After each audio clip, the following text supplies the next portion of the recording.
to the art studio where we're gonna work on our project today. It's starting to be winter time in Curio, so we're gonna work on a winter tree project today. We're gonna cut and glue and add tons of cool stuff. We're gonna walk you through everything and we're gonna have some cool masterpieces when you're done. So get ready to make a project with us today on Curio Creates.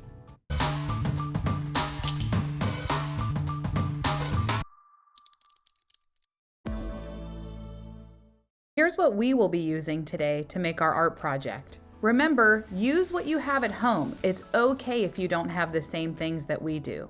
Once you have all your supplies, let's get started. So our goal on Curio Creates is to help you to make awesome art projects with things you have at home. If you don't have exactly the same things we do, that's okay. And it also adds some creativity, and everybody's project can be different. For today's project, we're starting with black paper, but if you don't have any at home, it's fine if you have a different color. You can always switch stuff around and make it work for you. So today we're gonna work on a winter tree. We're gonna make it a collage with lots of cutting and gluing, and it's gonna be awesome. We're gonna use a roller to help practice some skills that go along with holding and tracing. And I'm gonna help out my youngest if she needs it, but most of you at home should be able to do it by yourself, but you can always ask for a grown-up's help while you're working. So let's grab our rollers. They're gonna use pencil. I am gonna be working with a white oil pastel so that everything on the camera can be seen really well, because the pencil doesn't show up maybe for our friends at home to see, but it'll show up well enough for us to be able to see at the studio. We are going to make a border on our paper so that we can make a cool design around our project when we're done. So what I'm going to do is I'm going to spread my hands nice and wide. Sometimes when people use rollers, they like to hold them in the middle, and then when they trace, their line goes everywhere because they're not holding it tight enough to. So we're gonna hold this really wide, we're gonna push it down nice and tight, and I'm going to draw a line that goes all the way across like this. And like I said, I'm gonna use white so you can see it really well. Oh, you're doing a nice job. Do we keep doing it till the end? No, we're gonna skip around and do it on this side next. And you can turn your paper if you want to. Sometimes I like to turn my paper so that I'm doing it with the side that feels most comfortable. Do that same thing again. And of course, if it's not perfectly straight, that's fine because it's just kind of a guideline that we're using. Ayla's using it in pencil so she can kind of see it, but the camera can't, which is great, because then whenever she's all done, you won't really be able to see it at all. Now I'm going to turn my paper this way, and I'm going to do the shorter sides with my ruler so that it makes a frame or a border going around the edge to it. So I kind of have this going all the way around. Do your top right up here. Are we allowed to like erase the corners that? Yeah, if you want to erase these areas that kind of crisscross right here, you can definitely do that. We can't erase it because it's with the oil pastel, but you definitely can if you want a cleaner project as you're working. Now when you get to. Nice. Now what we're going to do is set it to the side because we're done for right now. Really? Yeah, really. So since we're doing a wintry tree, I thought we would use the color green for our next color paper, but you don't have to. You could have a really fun whimsical tree. It could be like purples and pinks, or wintry makes us think sometimes of blues and whites. So it can be any kind of color. If you want to make it very Christmassy looking, you could even mix red and green into the mix. But we're gonna do green, and we're actually, since there's three of us, we're gonna do green, and we're gonna share our 3 shades of green to make it a little bit more interesting. If you have somebody at home that is a crafter, and they even have some of this cool printed or textured paper, you could use some of that too. Any kind of scrap paper you have laying around is fine. But we're going to be using green today. So we're going to get that ruler back out, and we are going to work on making lines that go all the way across our paper, and this is going to be where we're cutting, because we're going to make a fun tree that's made out of different strips of paper. So we're going to be using this to get our paper strips with, and we're going to cut ours. If you have a paper cutter at home, you could cheat and do it a little bit faster by having that at home. So we're gonna draw a line that goes straight across just like we did for our border. And Ray's already working ahead of me, which is great. And you can either leave these lines as big as your ruler, and you can line up your ruler against your straight line again and keep drawing. Or you can play around with making some of them bigger and some of them smaller, some of them thicker and thinner. And if they're not perfectly straight across, that is okay, because it's about trying some new things and learning how to trace after that ruler and kind of practicing both of your hands working at the same time, because it's a little tricky. One hand is pushing down, the other hand's moving, and you have to think about it being straight. So there's a lot going on at the moment. Kind of going off the table. That's okay. That's why we have our messy mats. Yeah. Are we going to be painting? We are not painting in our video today, but if some artists at home want to paint, they can absolutely do that, because they can use whatever they have at home and be creative. So we're going to be cutting with our scissors next. Sometimes when you have little ones that are beginning to cut with scissors, that can seem a little bit nerve-wracking, but the more they can practice that, the better and better they'll get at it. So when we're cutting, make sure you don't have your black paper. You just want to cut your paper that you drew your lines on. So we're cutting, you are going to pretend like your scissors are the car, and we need to be very safe when we're driving, so we need to stay on the road. So we're going to act like these lines are the road, and our car is going to go nice and slow and safe. We're going to open those scissors big and wide, and then slowly close them. And we're going to make sure that we are constantly trying to keep those scissors right along the line by opening those scissors wide and closing them slowly while paying attention, all at the same time. This is a little bit easier than other cutting because the lines are straight. Nice.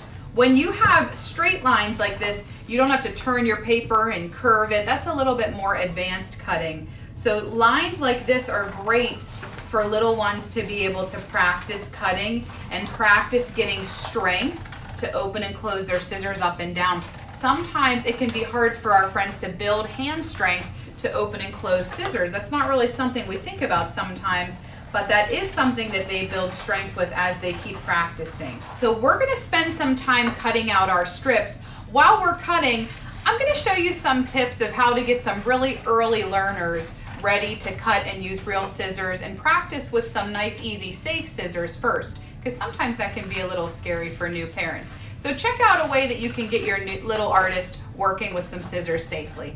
So we are going to show you how you can start practicing with a 5-year-old, but you can even practice way before then. Even as young as 3, you can have kids start working with scissors. So we're going to work with these scissors that are very nice and safe. They are Play-Doh scissors. Yes, they will still cut paper, but they're much safer because they're not a sharp metal. And we're going to be cutting our either Play-Doh you can use with this. I really recommend and love this air dry clay. We carry it at Curio. It's a little cleaner. It sticks together really nicely, and it doesn't kind of leave that crumbly pickup that you normally have to do with Play-Doh. So we're going to roll out a coil, or this little snake, so that our scissors can cut through it. Ray is going to work on building her hand strength of moving these scissors up and down, up and down, up and down on her own to be able to practice that. Ray, can you cut your Play-Doh or your Model Magic or your air dry clay with those scissors to show our friends how they can start? Good, that's awesome. Yeah, we're just learning how to cut nice big sections. It doesn't have to be perfect, just learning that up and down motion and making it a little bit stronger and building their hand strength is great. Once they're done with that, the next step would be to start to use regular scissors, and you can use regular scissors on the air dry clay or Play-Doh also. And then after that, you can start to move to kids using and cutting strips of paper too. Let's check back in on our winter trees and see how we're doing. All right, now that we're done cutting, we're gonna kind of put these to the side and we're gonna use it in another minute. But first we're gonna draw the shape of our tree. What would you say is the shape of like a Christmas tree or pine tree? What shape does that look like to you? Is it a circle? No, triangle. A triangle. So the most simple way to draw a pine tree would be in the shape of a triangle. So we're going to work on that next so we know where to start and where to stop with our tree. So go ahead and get your pencil. I don't know how to draw a triangle. Oh, well, I'm going to show you some easy ways to do that. We're going to start up at the top, and near the top where we made our border, I'm not going to go quite that high up there because I might leave space to glue something or make some kind of star, make it a little fancy. Yeah. So I'm going to go a little further down, but I'm going to make a dot on my paper. I'll switch to my oil pastel so you can see it. I'm going to make a dot on my paper that shows where I'm working. So I'm going to make, this will be the tip of my pine tree. And then this is the top of my triangle. I'm going to make 2 dots near the bottom corner, and one is towards the other bottom corner. None of this is in our border. This is all the inside of our project. So I'm going to leave my 3 dots like this. Ayla, you work on those 3 dots. Ray, I'm going to put these dots here for you.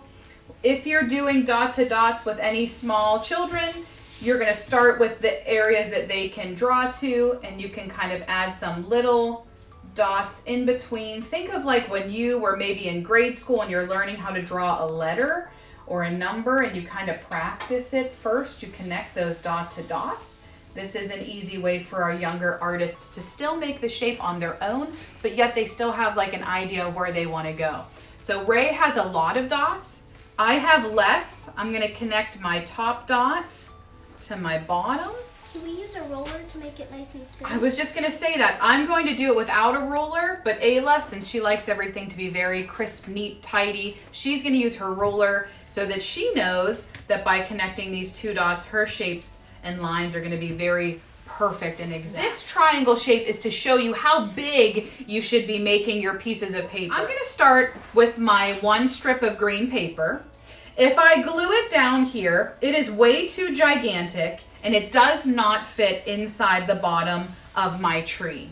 So what I'm going to do is I'm going to lay this down here, and I'm going to take a look and see that this sticks out quite a bit, and I want it to end closer to right here. And you could take a pencil if you want to and draw a line where you know you want it to end.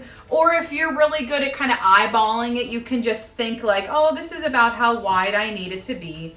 So I'm going to take my scissors and I'm going to cut my piece of paper so that it's the longest piece that I have, and it's going to go across the bottom for my tree. We know that our tree is the biggest at the bottom when we're talking about pine trees. So this is going to be my largest line down here. So I'm going to make that nice and big. I have a little bit of extra left over, and I can hold on to that because I'm going to use it later, but I'm still going to put it a little bit to the side. So what you can do is you can continue lining up your pieces, and what's going to happen is that as you keep working, they're going to keep getting smaller and smaller and smaller until our tiniest line is on the top. And our tiniest short one is going to be the top of the tree. Stop! I have a different idea though. What if I don't want my tree to be all the same color? What could I do? You can mix up some. I could switch it up. So how about you give me some of your dark green? How about you give me a little bit of your light green? And I'll share with you my little bit of medium green. Some of these. I'll give you. Oh, Ray, would you like some dark greens? But you need to pay me go. 3 back. We're going to continue measuring and trimming and cutting so that as we go up higher towards our tree, we get shorter and shorter and shorter. And this is something you can be really creative with. So you can do tons of different things. You could leave some space in between your lines like this. And so you can see the black paper through it. You could layer them on top of each other so that there's no space in between. You could be really creative, and you could kind of make them like haphazard and kind of layer them and make them a little bit wonky. Check this out, Ayla. You could actually do something like this where you have them like this. Like where they kind of cross over, and they kind of are like, some of them are a little back and forth and kind of overlapping and a little bit wonky. We did not glue anything yet because you might want to be thinking about all these different ways that you could make these lines on here to make it really creative. And everyone's is going to be different. Like I said, some people might even have like red paper added to it to make it look Christmassy, or you could even use like wrapping paper. You could do it with all different colors if you want to and have it be a really cool rainbow tree. Oh, we could have done like red, orange, yellow, green. That would have been cool too. While they're still cutting and figuring some things out, let me talk to you a little bit about gluing. Can I talk about glue and get your glue a little bit ready for you?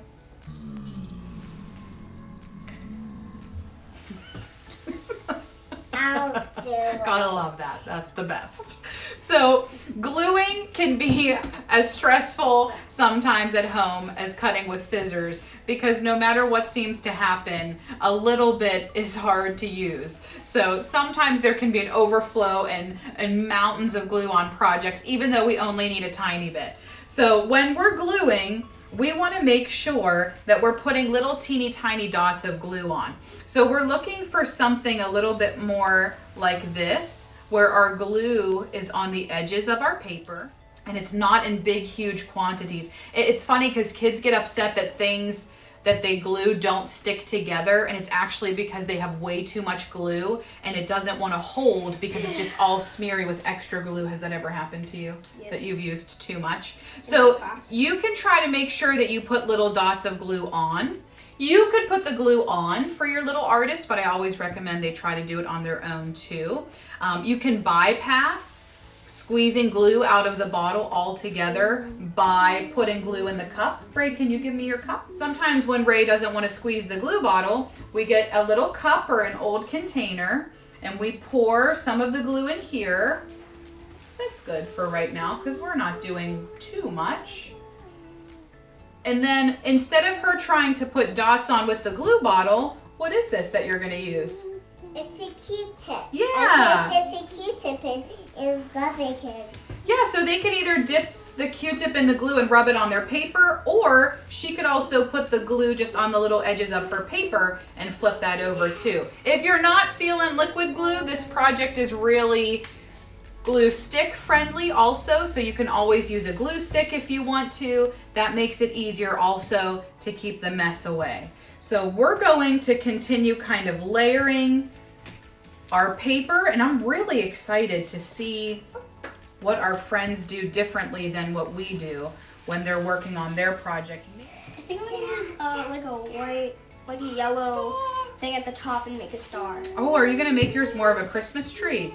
Yeah. Yeah, that's awesome. You're doing yours nice and straight, so is Ray. I think I'm gonna make mine a little bit Wonky? Yes, wonky, whimsical. I'm gonna overlap it a little bit.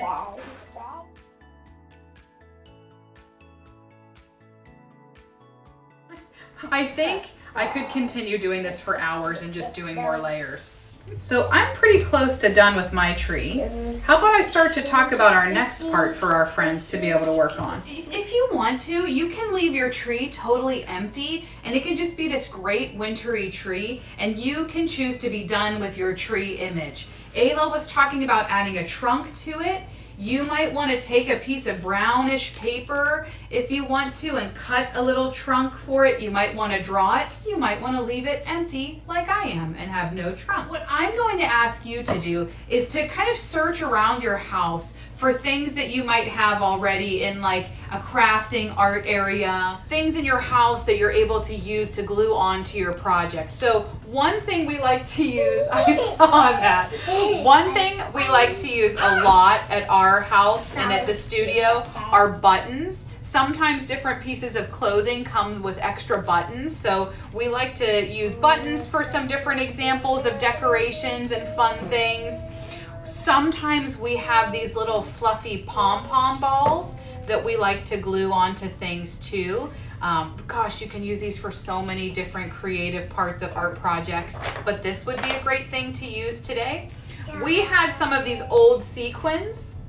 That looks great. I love it. That looks awesome. These are kind of glittery and fun to add some interest to our project. And we also have these. They're little foam shapes, and we use them a lot in our preschool classes. We use them for color sorting. We use them for shape sorting. Sometimes we use them to see if there's things we can build out of them. We found these little stars that we bought. These are great though. We've used them for many different projects that are space related to look like stars in the background. Ooh, this is what every parent doesn't want to hear. You could bring some glitter onto this project and make it look snowy. Anything you have at home that you might want to be able to glue on here or to add to your project, you can. We could use crayons to add decorations. You talked about painting. Friends at home could paint on here to look like different things if they want, or ornaments. And sometimes different people at home have these really cool daubers that make little circles. And that would be a nice thing to be able to use as an example too for some different decorations on our tree too. Can you cut out a star for me so I can do it? Yeah, some of the things that we're gonna do are really simple, but you can make it difficult if you want, like Ray's asking for a star to be cut out of paper. So let's see if you can be creative and find different things to add to your tree. So we're gonna take some time to add some decorations to our trees just to make them look a little bit more fun and exciting. So let's see what we come up with here. You could think about using similar colors. You could think about just putting on whatever makes you feel happy. You know, sometimes kids just love gluing things to something and it really takes it and runs with it creatively, and that's great too. So let's see where these take us. Are you gonna glue anything on? I always like to put buttons on my projects. I think it looks cute and is playful and whimsical. Parents, if you're having a hard time with your little one getting glue on there, you can always give them a lot of dots of glue in different spots, and then they can pick different things to put on those little glue spots, so it's a little bit easier for them to know where to go and what they want to put where, because you already made that decision for them. All depends on how much time you're gonna spend making art with them. One thing I try to do is I try to space things kind of evenly throughout. Instead of putting all of my buttons just in one section, I'm trying to evenly spread them out throughout my tree so that it has balance to it, so that when I look at it, it's kind of nicely spread out throughout all of it, and it gives me interest all over the project instead of just in one spot. So the last thing I thought we would work on is creating a border, and I think what I might do for my border is make it look like it has this little nice black and white area around the edge. What do you think about this, Ayla? Do you like that? Yeah, of A course. little black and white. You know, these would be great to be able to hang up at your house to welcome in winter time, or if you're looking to give something to somebody, it would be a great gift. But one last thing I want to talk about is that you, whenever you're done with your project, you could also make the decision, if you want, to add snow to it. You could do that with some white paint. Very similar to this, you could put white paint in a cup, get a Q-tip, and you could make little polka dots of white paint. Now this is glue, but you could do it with white paint. You could take a white crayon, a white colored pencil, or white oil pastel, and you could make little snowflakes in the background. So this project is super fun because there's so much room for creative interpretation with it. You know, you can do something similar to what we did. You could have totally different colors. You could have left space in between. You could have popped them up. The ideas of what you could do with this project really are endless. I think the hardest part is making sure that you don't do too much and you know when to stop. So we're going to continue working on these. We would love to be able to see your finished projects whenever you're done with them. So if you can take a picture of them, feel free, if you're allowed, to upload them to social media and tag us at Curio Cool so we can see your awesome projects. You can also check out our website for class times live in the studio. We love making art with you at home, but we do have projects in the studio too, and we'd love to have you here to make art with us in person. So be sure to check out our website, follow us on our YouTube channel for even more information than is here, and we're super excited to see you next time on Curio Creates. Let's say goodbye, girls, to our artists. See ya! Have fun making art!